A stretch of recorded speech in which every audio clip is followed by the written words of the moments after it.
بسم اللہ الرحمن الرحیم۔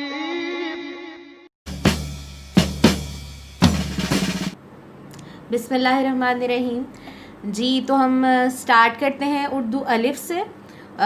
اردو الف میں آج ہم لیسن نمبر 2 پڑھیں گے۔ لیسن نمبر 2 ہے نعت۔ نعت ہے صفحہ نمبر 37 پہ، اردو کی کتاب صفحہ نمبر 37۔ نعت، نعت کسے کہتے ہیں؟ نعت اس نظم کو کہتے ہیں جس میں حضرت محمد صلی اللہ علیہ وآلہ وسلم کی تعریف بیان کی جائے۔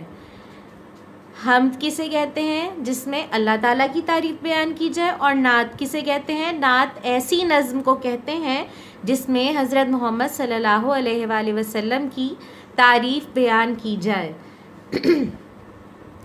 رحمت بن کر آنے والے، بگڑی بات بنانے والے، اس دنیا کے ویرانے میں پھول ہی پھول کھلانے والے، اچھی باتوں کی خوشبو سے دنیا کو مہکانے والے، ساری خلق میں سب سے اچھے، اچھائی پھیلانے والے، ایک بنایا نیک بنایا یہ احسان فرمانے والے، ان کا پیارا نام محمد صلی اللہ علیہ وسلم، پاک نبی صلی اللہ علیہ وآلہ وسلم کہلانے والے۔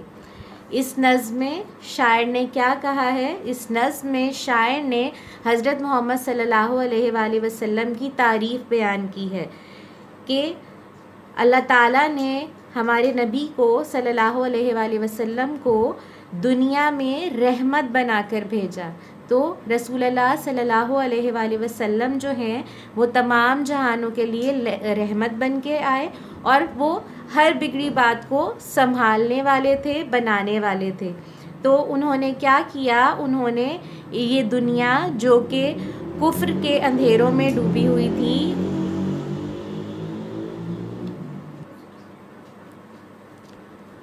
حضرت محمد صلی اللہ علیہ وآلہ وسلم ہر کسی سے ہمیشہ اچھی بات کرتے تھے، وہ خوش اخلاق تھے، اور اس دنیا میں خلق کا مطلب ہے مخلوق، یعنی دنیا میں جتنی بھی مخلوق ہے، جتنے بھی انسان ہیں، اس میں سب سے زیادہ اچھے جو تھے وہ ہمارے نبی حضرت محمد صلی اللہ علیہ وآلہ وسلم تھے، اور انہوں نے تمام دنیا میں اچھائی پھیلائی اور سب کو اچھی باتیں بتائیں۔ تو آپ صلی اللہ علیہ وآلہ وسلم نے تمام لوگوں کو دین کی بات بتائی، اللہ کی بات بتائی، اور یہ ان کا تمام انسانوں پر بہت بڑا احسان ہے کہ انہوں نے پوری دنیا میں اسلام کی تعلیمات کو پھیلایا، اور یہ ان کا بہت بڑا احسان ہے کہ انہوں نے ہم سب پر جو ہے وہ اپنی رحمت اس طرح سے کی کہ انہوں نے ہمیں اللہ تعالیٰ کا پیغام پہنچایا، اور لوگوں کو جو کہ کفر کے اندھیروں میں ڈوبے ہوئے تھے ان سب کو مسلمان بنایا۔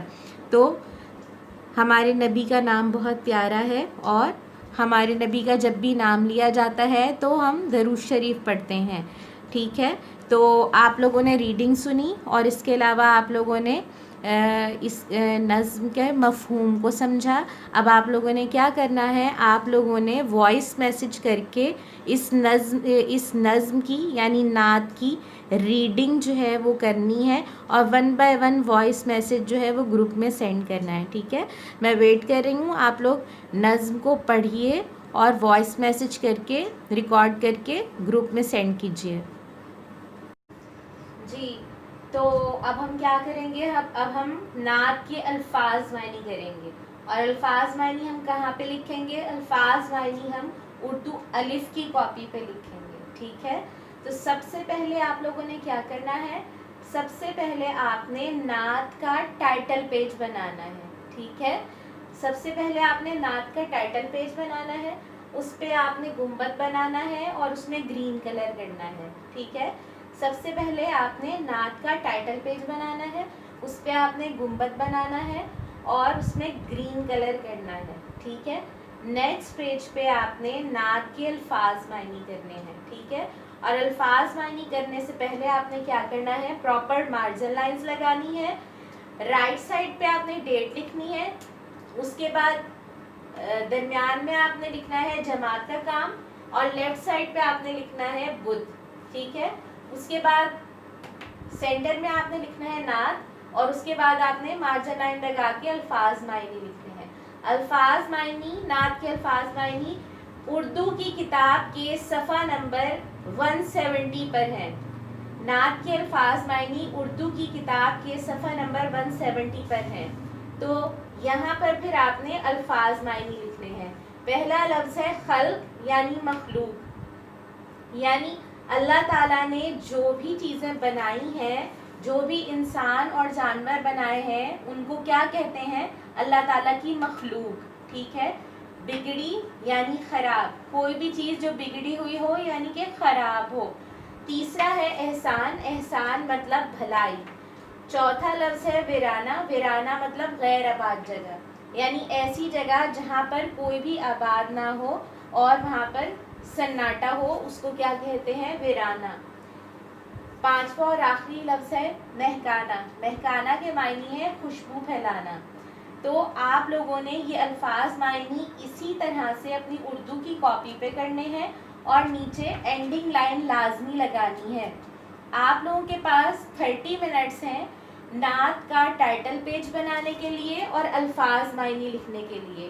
You have 30 minutes for this work. آپ لوگوں نے سب سے پہلے نعت کا ٹائٹل پیج بنانا ہے اور اس کے بعد نعت کے الفاظ معنی لکھنے ہیں. آپ کے پاس 30 منٹس ہیں.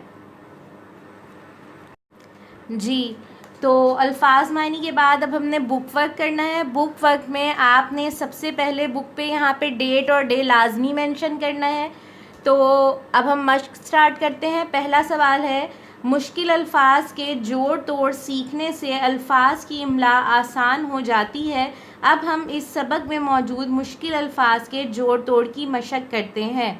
تو یہاں پر جو ہے وہ 5 الفاظ دیے گئے ہیں. ٹھیک ہے. آپ لوگوں کو ان کے جوڑ کرنے ہیں. یہاں پہ توڑ لکھے ہیں، آپ نے جوڑ لکھنے ہیں. اور یہ تمام الفاظ جو ہیں وہ نظم میں موجود ہیں. ٹھیک ہے. یہ سوال جو ہے اس کا جواب آپ نے خود سے کرنا ہے. نیکسٹ ہے نیچے دیے گئے جملوں میں کچھ الفاظ کے نیچے لکیر لگائی گئی ہے. ان الفاظ کے معنی پر دائرہ بنائیں. آپ نے الفاظ معنی جو ہیں وہ لکھ لیے ہیں اور آپ کو الفاظ معنی اس لیے ہی کروائے گئے ہیں تاکہ آپ بآسانی باقی کے جو سوالات ہیں ان کے جوابات دے سکیں. ٹھیک ہے. الفاظ معنی آپ کو کروا دیے گئے ہیں اور آپ نے انہی کی مدد سے کیا کرنا ہے؟ ان سوالات کے جوابات لکھنے ہیں. ٹھیک ہے. پہلے نمبر پہ ہے حضرت محمد صلی اللہ علیہ وآلہ وسلم پوری خلق کے لیے رحمت بن کر آئے. خلق کے کیا معنی ہے؟ خلق کے معنی ہے مخلوق. خلق کے معنی ہے مخلوق. نمبر 2 پہ ہے ویرانے میں خوبصورت پھول کھلے ہوئے تھے. ویرانے مطلب غیر آباد جگہ، ایسی جگہ جہاں پر کوئی آباد نہ ہو. ویرانے مطلب غیر آباد جگہ. تیسرے نمبر پہ ہے حضرت محمد صلی اللہ علیہ وآلہ وسلم نے دنیا کو مہکایا. مہکایا مطلب خوشبو پھیلانا. مہکانا مطلب خوشبو پھیلانا. چوتھے نمبر پہ ہے انسانوں پر حضور صلی اللہ علیہ وآلہ وسلم کے بہت احسان ہیں. احسان کا کیا مطلب ہے؟ احسان کا مطلب ہے بھلائی. احسان کا مطلب ہے بھلائی. کاپی کی حالت بہت بگڑی ہوئی تھی. بگڑی کا کیا مطلب ہے؟ بگڑی کا مطلب ہے خراب. کاپی کی حالت بہت بگڑی ہوئی تھی. بگڑی ہوئی تھی مطلب خراب تھی. تو 5ویں کا جواب ہے خراب. پہلے کا جواب ہے مخلوق. دوسرے کا جواب ہے غیر آباد جگہ. تیسرے کا جواب ہے خوشبو پھیلانا. چوتھے کا جواب ہے بھلائی اور 5ویں کا جواب ہے خراب.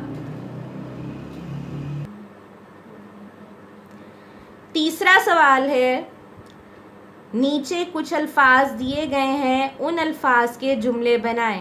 یہاں پہ آپ کو 5 الفاظ دیے گئے ہیں. آپ نے ان 5 الفاظ سے جملے بنانے ہیں.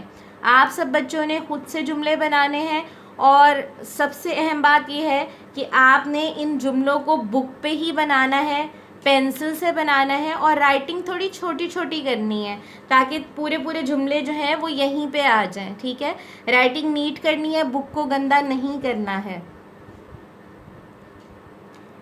سوال نمبر 4 ہے اچھی باتوں کی خوشبو سے دنیا کو مہکانے والے. یہاں پر نظم کا ایک شعر لکھا ہے, اس شعر کا مفہوم اپنے الفاظ میں لکھیں. تو اس شعر کا جو مفہوم ہے یعنی جو مطلب ہے وہ میں وائٹ بورڈ پہ لکھوں گی, آپ لوگوں نے وہاں سے دیکھ کے اپنی بک پہ لکھنا ہے. آپ نے اس شعر کا مفہوم وائٹ بورڈ پہ سے دیکھ کے اپنی بک پہ لکھنا ہے. ٹھیک ہے جی, تو آپ کے اس سوال کا جواب ہے, سوال نمبر 4 کا جواب ہے حضرت محمد صلی اللہ علیہ وآلہ وسلم ہمیشہ اچھی باتیں کرتے تھے. آپ صلی اللہ علیہ وآلہ وسلم نے دین کی باتیں ساری دنیا میں پھیلائیں.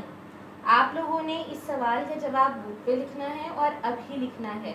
آپ کے پاس 10 منٹس ہیں اس سوال کا جواب لکھنے کے لیے. آپ یہ لکھ لیجیے اچھی لکھائی. جی, تو آپ لوگوں نے سوال نمبر 4 جو ہے اس کا جواب اپنی بکس پہ لکھ لیا ہے. تو اب ہم کریں گے سوال نمبر 5. سوال نمبر 5 ہے مثال کو دیکھتے ہوئے دونوں کالموں میں لکھے گئے الفاظ کو درست طریقے سے ملا کر نئے الفاظ بنائیں. اچھا, یہاں پہ جو کالمز میں الفاظ دیے گئے ہیں وہ ہم نے ان کو ملا کے ایک لفظ بنانا ہے. ٹھیک ہے, جیسے پہلے انہوں نے مثال دی ہوئی حق, حق کے ساتھ ملایا یہاں سے دار, تو یہ بن گیا حقدار. یہاں پہ لکھا ہے حقدار. ٹھیک ہے, اب یہ دوسرا لفظ ہے با. با کے ساتھ ہم کیا ملائیں گے؟ با کے ساتھ ہم با جواب تو نہیں لکھ سکتے, ہم با کے ساتھ کیا لگائیں گے؟ ادب. تو بن جائے گا با ادب. ٹھیک ہے, پھر تیسرا لفظ ہے خوش. تو خوش کے ساتھ ہم کیا لگائیں گے؟ خوش قسمت. تو لفظ بن جائے گا خوش قسمت. تیسرا لفظ ہے خوش قسمت.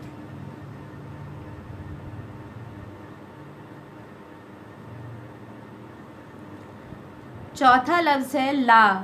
لا کے ساتھ ہمارا کیا لفظ بنے گا؟ لاجواب. لاجواب. نمبر 4 پہ ہے لاجواب. ٹھیک ہے, اور 5واں لفظ ہے غیر. تو اس کے ساتھ کیا لگے گا؟ حاضر. غیر حاضر. 5واں لفظ ہے غیر حاضر. تو اس طرح سے کیا جواب ہوئے؟ پہلے لفظ کا جواب ہے حقدار. دوسرے لفظ کا کس طرح سے بنے گا؟ 2 لفظوں کو ملا کے با ادب. دوسرے نمبر پہ ہے با ادب. تیسرے نمبر پہ ہے خوش قسمت. چوتھے نمبر پہ ہے لاجواب. اور 5ویں نمبر پہ ہے غیر حاضر. اس کے بعد ہم کریں گے سوال نمبر 6. سوال نمبر 6 ہے ہم پڑھ چکے ہیں کہ کسی شخص, جگہ یا چیز کے نام کو اسم کہتے ہیں. اسی طرح فعل ایسا لفظ ہے جو کسی کام کے ہونے یا کرنے کے بارے میں بتاتا ہے. اچھا, آپ لوگوں نے کلاس 3 میں پہلے پڑھا ہے کہ اسم جو ہے وہ کیا ہوتے ہیں؟ اسم گرامر کے لحاظ سے وہ الفاظ ہوتے ہیں جو کسی نام, چیز یا جگہ کو ظاہر کریں. یعنی کسی شخص کے یا کسی اور جگہ کے یا چیز کے نام کو جو ظاہر کریں وہ کیا ہوتے ہیں؟ وہ اردو گرامر میں اسم ہوتے ہیں.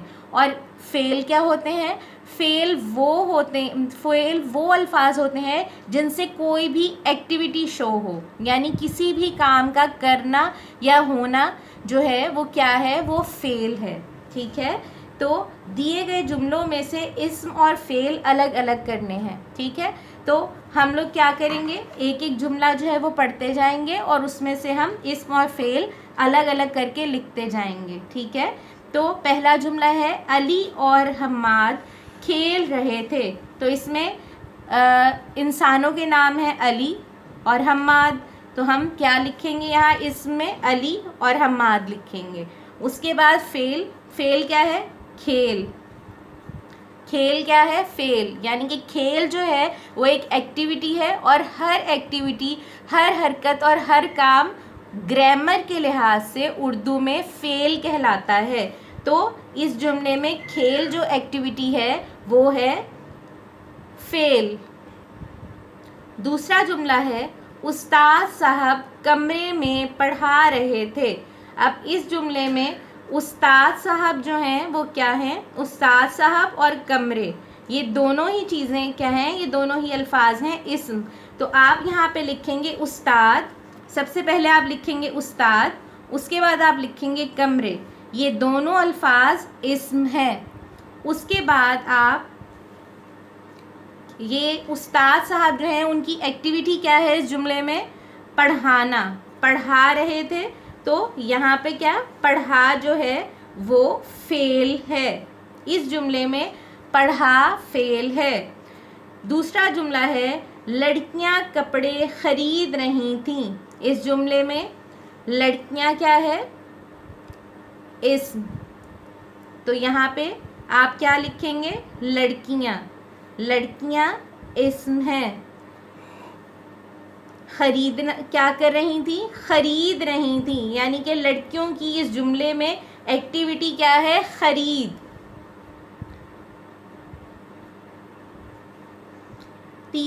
چوتھا جملہ ہے عامر کوٹ پہن رہا ہے. اس جملے میں عامر اور کوٹ دونوں ہی اسم ہیں، لیکن ہم یہاں پہ لکھیں گے عامر. ٹھیک ہے، کیونکہ کسی بھی چیز کا جو نام ہے یا کسی بھی جگہ کا جو نام ہے وہ اسم ہی ہے. جیسے کہ میز، کپڑے، پینسل، پین، قلم، دوات، یہ سب چیزیں اسم ہیں. اور اسی طرح کسی بھی انسان کا نام یا کسی بھی جگہ کا نام جو ہے وہ بھی اسم ہے. تو اس جملے میں عامر اور کوٹ دونوں اسم ہیں. اب عامر کیا کر رہا تھا؟ عامر کی ایکٹیویٹی کیا تھی؟ پہن رہا تھا. تو پہن جو ہے وہ کیا ہے؟ وہ ہے فعل. اس جملے میں عامر اسم ہے اور پہن فعل ہے. لاسٹ سینٹنس ہے آمنہ پھول چن رہی ہے. اس جملے میں آمنہ اور پھول کیا ہیں؟ آمنہ اور پھول اسم ہے اور چن کیا ہے؟ چن فعل ہے. یعنی آمنہ کی اس جملے میں ایکٹیویٹی ہے چن رہی ہے. یعنی کہ آمنہ پھول چن رہی ہے، تو یہ پھولوں کو چننا جو ہے وہ اس کی ایکٹیویٹی ہے. تو اس لیے چن جو ہے وہ فعل ہے. تو ان تمام جملوں میں آپ نے جو بھی انسانوں کے یا چیزوں کے نام ہیں وہ کیا ہیں؟ وہ ہیں اسم. اور جو بھی ایکٹیویٹی ہے یعنی کہ جو بھی کام ہے، کوئی بھی کام کا کرنا یا ہونا جو ہے وہ فعل ہے. تو وہ آپ نے یہاں پہ لکھنے ہیں. اس جملے میں آخری جملے میں آمنہ اور پھول یہ دونوں اسم ہیں. ٹھیک ہے، تو آپ لوگوں نے یہ کام اپنی بک پہ ہی کرنا ہے